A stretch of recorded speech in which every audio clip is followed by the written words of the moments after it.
Good morning, ladies and gentlemen. This is Mark Lafell. Okay, I'm back with those videos again. Okay, today I'm going to answer a few questions.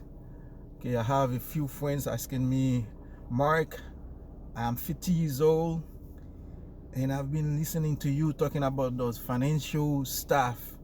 What should we do before we hit that 65 years or 67 years old time for retirement? And we feel like we're kind of late. Or should we start? Okay, first thing you should do to start your FI, financial independence, which is the money you need to sustain yourself during retirement time. First thing you should do is to pay your debt. I know a lot of you have credit cards and a bunch of other stuff. Pay them first.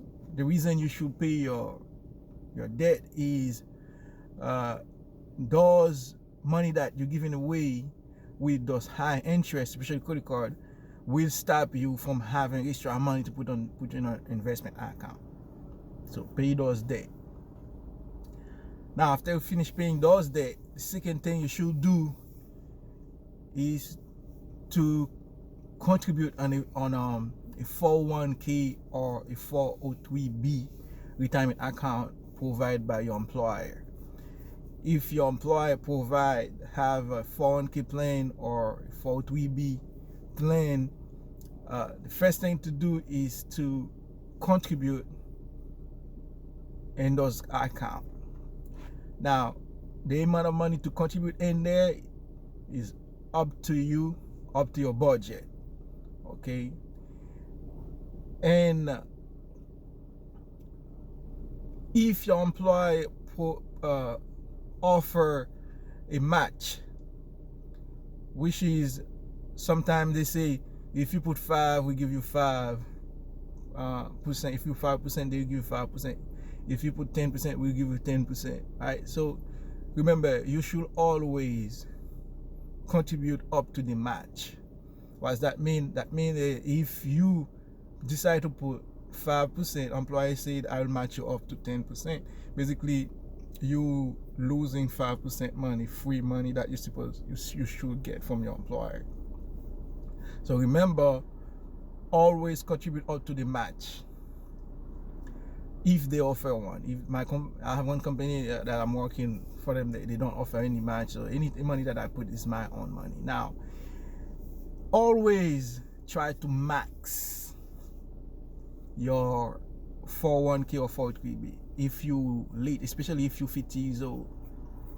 For somebody who's 50, we are in 2020 now.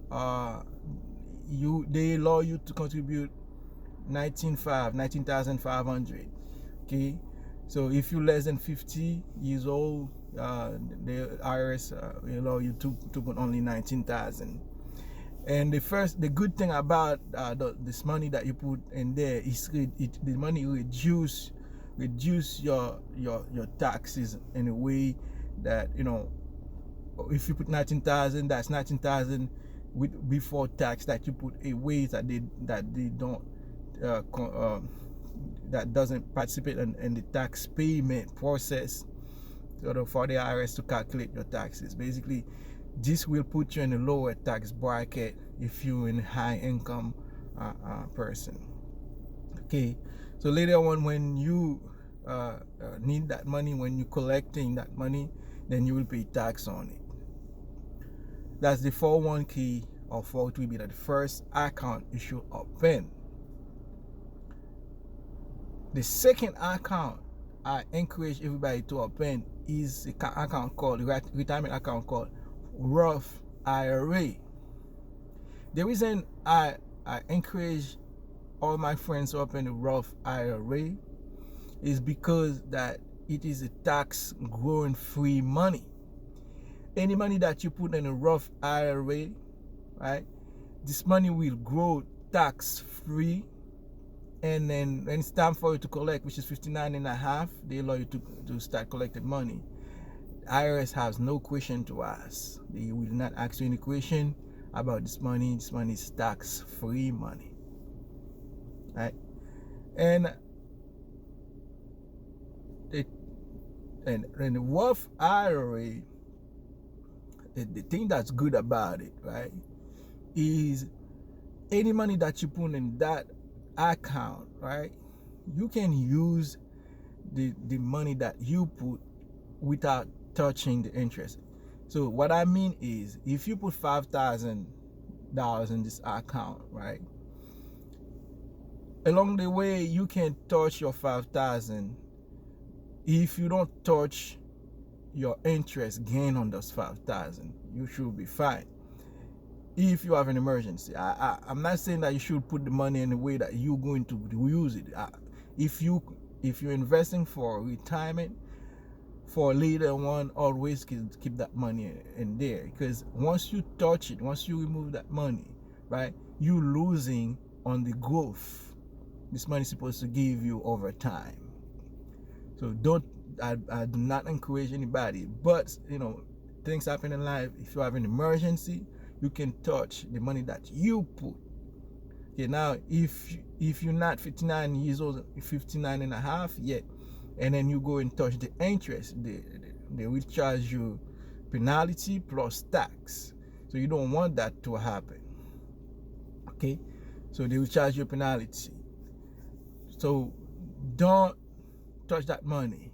So if you're not 59 and a half yet, so let this money grow. That's the second account you should open. And then the third account you should have is a regular brokerage account, right? So anybody should have a regular brokerage account. I have a regular one on Vanguard, right? I open one in Vanguard, and I put VTSAX on it. It's the Vanguard to the stock market. So I contribute every 2 weeks. I put some money in there. So if you're 50 years old, you feel like you're behind, and then you have extra time at home, find a side hustle to do, because you're going to need that extra money when you retire. Okay, unless you want to retire somewhere else outside the United States, because for me, United States is very expensive for retiree. Okay, so you might not be able to live in Los Angeles, New York, or any of those areas with that little retirement money and Social Security, because first of all, rent gonna take more than half of your money. Or if you have a house that paid off, you still have to pay taxes and everything and maintain that house. So anyway, you should have enough money available for you to use when you retire. And then one way to have this money available is to invest those money, let those money grow over time. I have a video on compound interest. I'll leave that link below so you can check it out. Go check and find out how much money you should save. All right, so I show investment calculators, different type of investment calculator you could use to see how much money you should save to achieve a target. What I mean is, if you want to have $400,000 by the time you're retired, or $500,000-$700,000, you can play with those numbers to see how much you should contribute on those accounts that will give you this amount of money over time, which is an extra 15 years you have to work, or maybe some people will work later on, or maybe some people may decide to live at 55, which is like another 15 years. Okay, so some of you may want to live at 60 and change. If you're 50 years old, that's another 20 years to contribute. You're still not late. I'm telling you, 20 years is a lot of years that you can put money away and let them grow. If you have 20 years, you still have a chance. Okay, if you're younger, you have more time and it's better. So younger you are, time is in your favor. Use the time. So let those money grow. Put that money away. Do not waste any new car. Do not waste the money, and stuff that depreciate over time. Okay, so the third account which I talked about was the brokerage account. Do not scared about the word brokerage. I don't know what they call it, brokerage. I call it regular account. You can open this account in any investment platform. I encourage people to use Vanguard. It's been there for a long time. The fee is very low, so you can go with Vanguard. You can use Fidelity. You can use Charles Schwab's. You can use a bunch of other different platform to put that money away. So remember, those 3 accounts, those are the key for your financial freedom by the time you ready for retirement.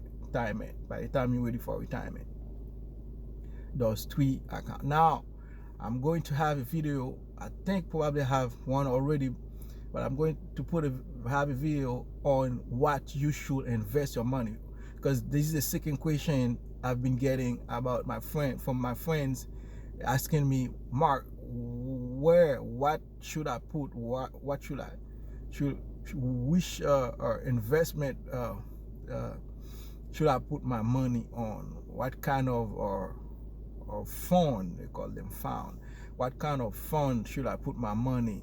So there's a lot of them. It's depending on what you want to achieve. Okay, so I'm going to have a video explaining what different of fund they have available for you to put your money. There's a lot of them. You have to choose which one you prefer, which one you like. Okay, that's all I have for you today. Remember, I'm not a financial advisor. I'm just a guy making those YouTube videos for fun, and I don't even have time to edit them. Okay, can you imagine? I don't have time to edit them. So why should you take my word? There's no reason to take what I've said. But if you think that those words, those stuff, they're good stuff, give it a like, and then share it with your friends, and let them know those 3 accounts are very important for them to have to achieve financial freedom by the time they are about to retire. Thank you. That was me, Mark LaFell.